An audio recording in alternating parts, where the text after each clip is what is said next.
하나님의 말씀은 전도서 8장 14절에서 15절의 말씀입니다. 세상에 행하는 헛된 일이 있나니 곧 악인의 행위대로 된 의인도 있고 의인의 행위대로 받는 악인도 있는 것이라. 내가 이르노니 이것도 헛되도다. 이에 내가 희락을 칭찬하노니 이는 사람이 먹고 마시고 즐거워하는 것보다 해 아래서 나은 것이 없음이라. 하나님이 사람으로 해 아래서 살게 하신 날 동안 수고하는 중에 이것이 항상 함께 있을 것이니라. 아멘. 우리 하나님 말씀 묵상하기 전에 다시 한번 기도하겠습니다. 하나님 아버지, 감사합니다. 늘 저희와 함께 계셔서 저희들 평안히 살 수 있도록 지켜주시고 인도하여 주심을 감사드립니다. 이 밤에도 하나님 앞에 나와서 하나님께서 베푸신 은혜의 말씀에 저희들이 귀를 기울이고 그 말씀을 묵상하며 저희들이 마땅히 행해야 될 참 삶의 길을 저희들이 깨닫기를 원하옵나니 주 성령께서 저희들에게 하나님의 말씀을 가르쳐 주시고 깨닫게 하여 주시옵소서. 예수님의 이름으로 기도하옵나이다. 아멘. 할렐루야. 서로의 평강이 복을 기원하는 마음으로 샬롬 인사 나누시기 바랍니다. 샬롬. 샬롬. 오늘도 수예배 잘 나오셨습니다. 근데 왜 제가 바라보는 이 정중앙 쪽은 이렇게 훌빈하고 양옆이 이렇게 나무들이 많이 차서 이 숲속의 빈터가 이렇게 제 눈앞에 보이는지 모르겠습니다. 양쪽에 이렇게 치우친 무슨 이유가 있습니까? 빨리 끝나고 예배당을 벗어나고자 하는 여러분의 열망이 보이는 것 같습니다. 아마 왼쪽에 제가 보이는 왼쪽에 있는 분들은 성가대 연습실로 일어서서 가려고 하는가? 오른쪽에 있는 분들은 집으로 가시려는 거예요? 골고루 앉으셔서 숲속의 빈터를 좀 줄여주시기를 바랍니다. 앞에 앉으신 분들은 정말 금자리에 앉으신 거예요. 중간에 앉으신 분들은 은자리에 앉으신 분들, 뒷자리에 앉으신 분들은 뭐라고요? 잠자리에 앉으신 분들. 가능하면 앞쪽에 앉으셔서 은혜를 받으시길 바랍니다. 오늘 본 말씀 15절 다시 한번 같이 읽겠습니다. 15절 말씀 같이 읽겠습니다. 시작. 이에 내가 희락을 칭찬하노니 이는 사람이 먹고 마시고 즐거워하는 것보다 해 아래서 나은 것이 없음이라. 하나님이 사람으로 해 아래서 살게 하신 날 동안 수고하는 중에 이것이 항상 함께 있을 것이니라. 우리가 헛된 세상, 슬픈 세상, 괴로운 세상 사는 날 동안에 우리가 수고하고 얻게 되는 보상이 있는데 그것이 뭐라는 겁니까? 먹고 마시고 즐거워하는 삶. 그것이 우리가 살아있는 날 동안 항상 함께 있을 것이다 하시는 말씀이죠. 옥스퍼드 사전이 연말이 되면 그 한 해 동안에 가장 그 사회 현상을 보여주는 키워드를 선정을 한다고 해요. 그래서 올해 선정한 단어가 post truth라는 말이라고 합니다. 직역을 하자면 후기 진리, 진리의 다음 이런 뜻이 되겠죠. post truth. 이 무슨 뜻인가 하면 오늘날 현대 사회를 들여다보니까 현대 사회의 모든 중요한 일들이 이루어지는 것이 어떤 객관적인 진실이나 이성적인 판단에 의해서기보다는 감성적으로 그리고 자기 확신에 의해서 사회 현상이 진행되게 되더라 하는 거죠. 트루스에 의해서기보다는 포스트 트루스, 진리 후기 현상들이 일어난다. 대표적으로 이번에 브렉시트라고 해서 영국이 EU를 떠나버린 것, 누구도 그런 결과가 나오게 될 것을 아무도 예측치 못했어요. 영국이 EU에서 가장 중심 국가였던 영국이 국민투표에 의해서 EU를 탈퇴해버리고 만 것입니다. 이게 세계 경제에 미친 충격파가 엄청났단 말이죠. 또 한 가지 포스트 트루스 현상은 미국 대선에서 힐러리 클린턴이 아닌 도널드 트럼프가 대통령으로 당선된 것, 그것이 바로 포스트 트루스 현상 중에 하나라 하는 거죠. 누구도 예상치 못했던 결과, 매스컵은 90% 이상 힐러리의 당선을 예측했었는데 막상 선거의 뚜껑을 열어보니까 누구도 예상치 못했던 충격적인 결과가 나오고 말았다는 거예요. 사람들이 살아가는 삶의 모습, 또 사람들이 일을 처리하는 방식이 객관적인 진리나 또는 이성적인 판단보다는 자신의 감성, 자기가 느끼는 대로, 원하는 대로, 그리고 자기 확신에 의해서 일들이 이루어지는 것이 오늘날 세계적인 현상이다. 그래서 포스트 트루스라는 말이 가장 첫 번째 키워드고, 두 번째 키워드가 있었는데 그것이 바로 회개라는 말입니다. HYGGE, 회개 들어보셨어요? 네, 덴마크 말이라고 합니다.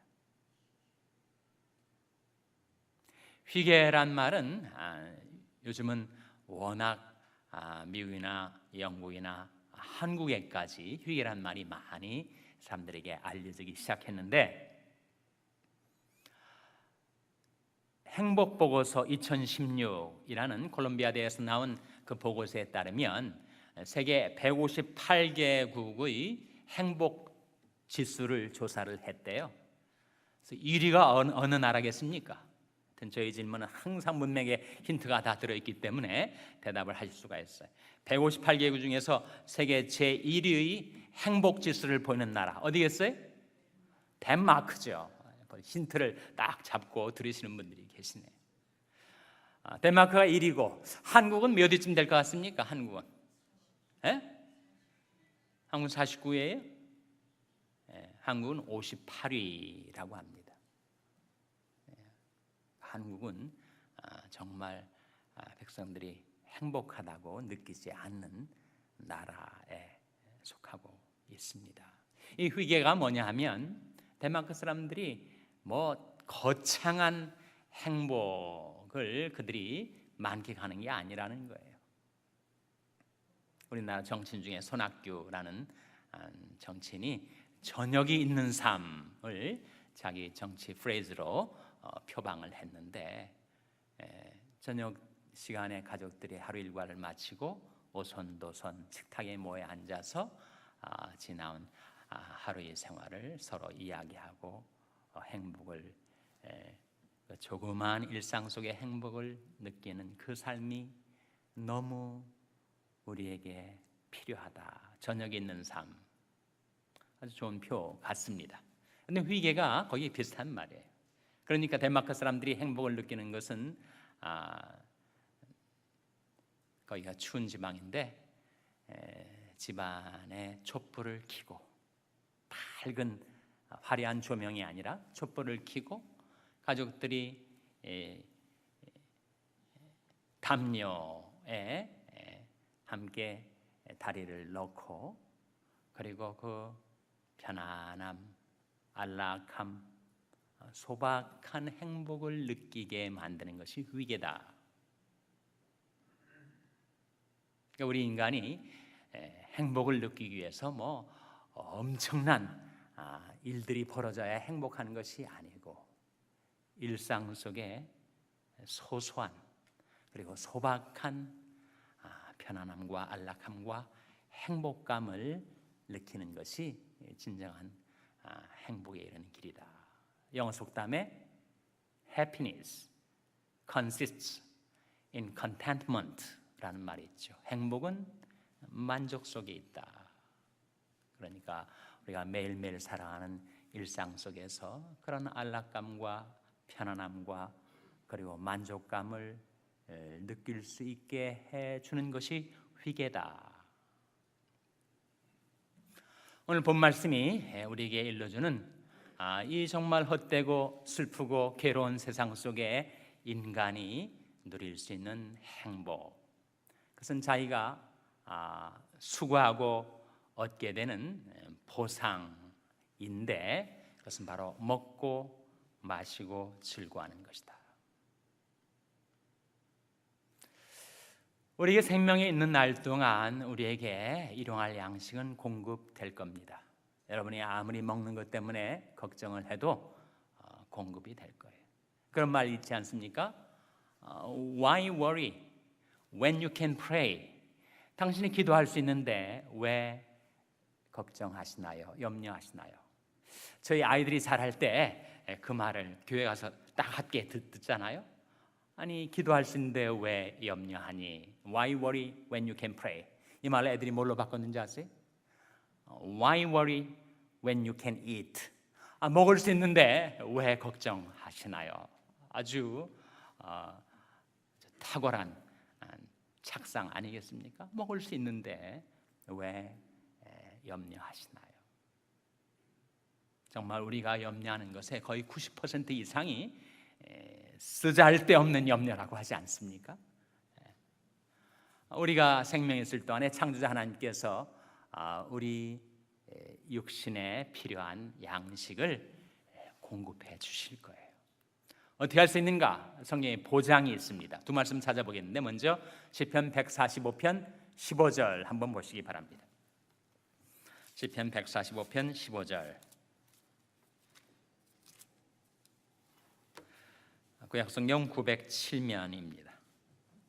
시편 145편 15절 말씀.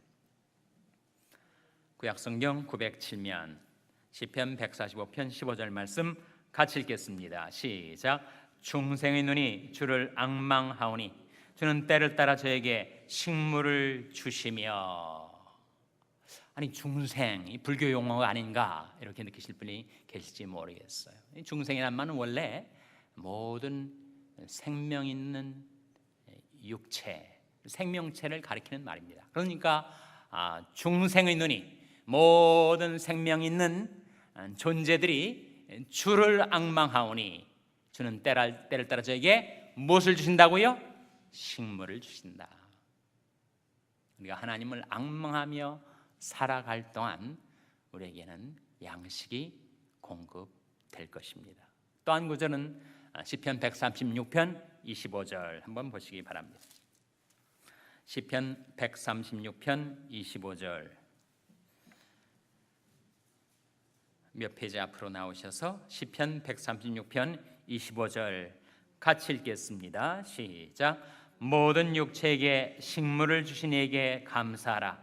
그 인자하심이 영원함이로다. 모든 육체에게 무엇을 주시니? 라고 했습니까?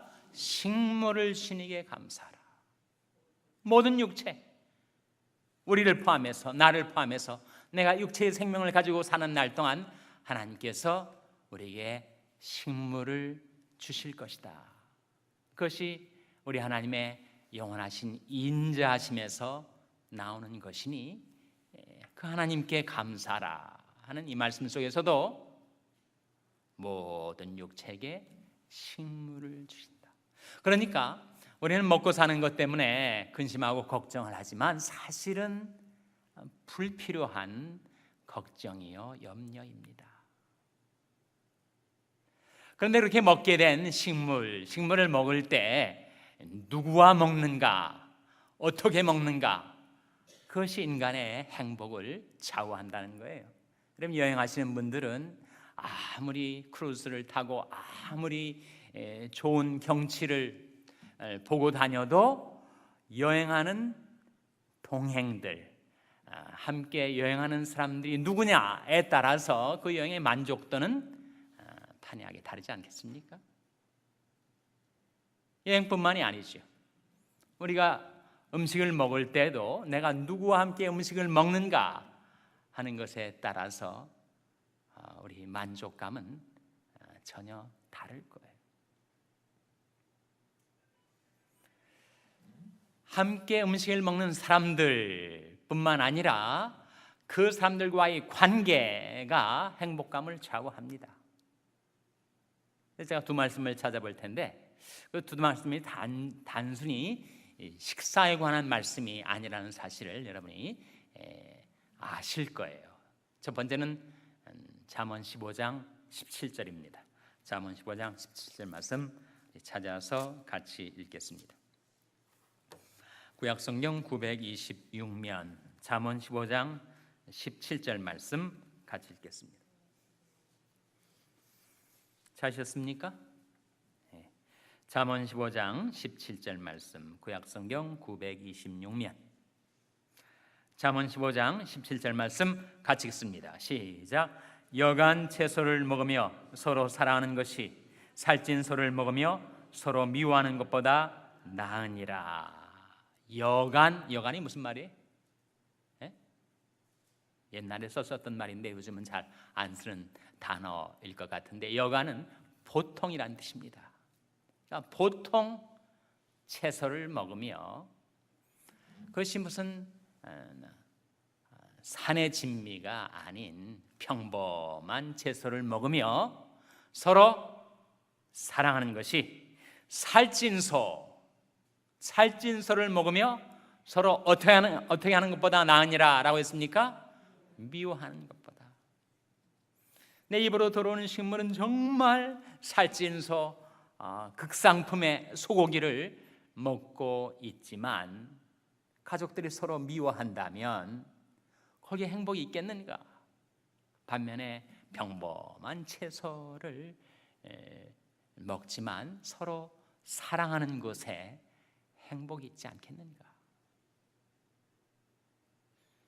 이 말씀이 단순히 식사 분위기에 대한 언급이 아닌 것을 아실 거예요. 그래서 우리 삶의 방식, 라이프 스타일에 관한 말씀입니다.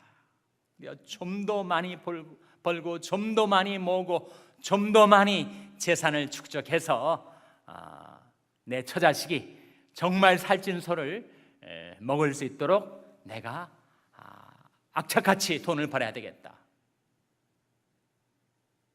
그렇게 돈을 벌었는데 서로 질시하고 서로 미워하고 서로 불화한다면 거기에 행복이 있겠는가?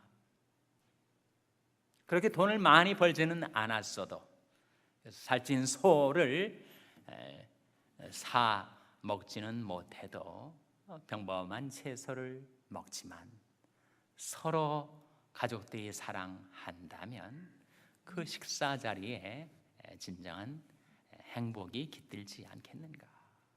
이 말씀은 우리 라이프 스타일에 관한 말씀, 우리 인생의 가치, 인생의 의미, 내가 무엇을 목적으로 삼아서 나의 삶을 이용해 가는가? 좀 더 많은 재물, 좀 더 많은 권세, 좀 더 많은 명예, 좀 더 많은 쾌락, 그것을 추구하며 살아가려 하는가? 아니면 평범하지만 가족들이 서로를 위하고 배려하고 사랑하는 그런 삶을 내가 추구하려 하는가에 관한 말씀이라는 거예요. 한 말씀 더 찾아보자면 잠언 17장 1절입니다. 다음 페이지 잠언 17장 1절 찾아서 한번 같이 읽겠습니다. 구약성경 928면인데 잠언 17장 1절 말씀입니다. 같이 읽겠습니다. 시작. 마른 떡 한 조각만 있고도 화목하는 것이 육선이 집에 가득하고 다투는 것보다 나으니라. 마른 떡 한 조각만 있고도 화목하는 것이 육선이 뭐지? 고기, 산의 진미를 가리킵니다. 아까 살찐 소를 먹는 것처럼 그야말로 먹을 것이 무진장 그렇게 값비싼 음식을 먹지만 서로 다투고 있다면 거기 어디 행복이 있겠는가? 그래서 마른 떡 한 조각만 있고도 화목하는 것이 육선이 집에 가득하고도 다투는 것보다 나은 것이 분명합니다. 그래서 우리가 육신을 가지고 이 세상에 사는 날 동안 하나님께서 우리 수고에 관한 보상으로 우리에게 주시는 희락이 있는데, 행복이 있는데, 그것은 바로 먹고 마시고 즐거워하는 것입니다. 그것은 어디에서 찾아질 수 있는가? 모든 염려의 짐을 하나님께 맡기고 내 마음이 평안해야, 그리고 가족들이 주님을 섬기는 일에 하나가 되고 화목하게 될 때, 그래서 하나님께서 내 먹는 양식 마시는 물에 복을 내리셔서 혹여 내 몸속에 병이 들어왔다가도 하나님께서 그것을 채해주시고 마음의 평안, 육신의 건강, 삶의 행복을 누리며 살아가게 되는 삶, 그것은 어디에서 얻게 되는 것인가? 우리가 주님을 섬기고 주님 안에 거할 때 이루어지는 것입니다. 출애굽기 23장 25절 찾아서 오늘 우리가 찾아볼 마지막 말씀입니다. 출애굽기 23장 25절 말씀 우리 찾아서 같이 읽겠습니다. 구약성경 117면 출애굽기 23장 25절 말씀 찾아서 같이 읽겠습니다. 구약성경 117면입니다. 출애굽기 23장 25절 말씀 찾으셨습니까? 꼭 다 찾아보시기 바랍니다. 출애굽기 23장 25절 말씀 같이 읽겠습니다. 시작. 너희 하나님 여호와를 섬기라. 그리하면 여호와가 너희 양식과 물에 복을 내리고 너희 중에 병을 제하리니. 너희 하나님 여호와를 어떻게 하라고요? 섬기라.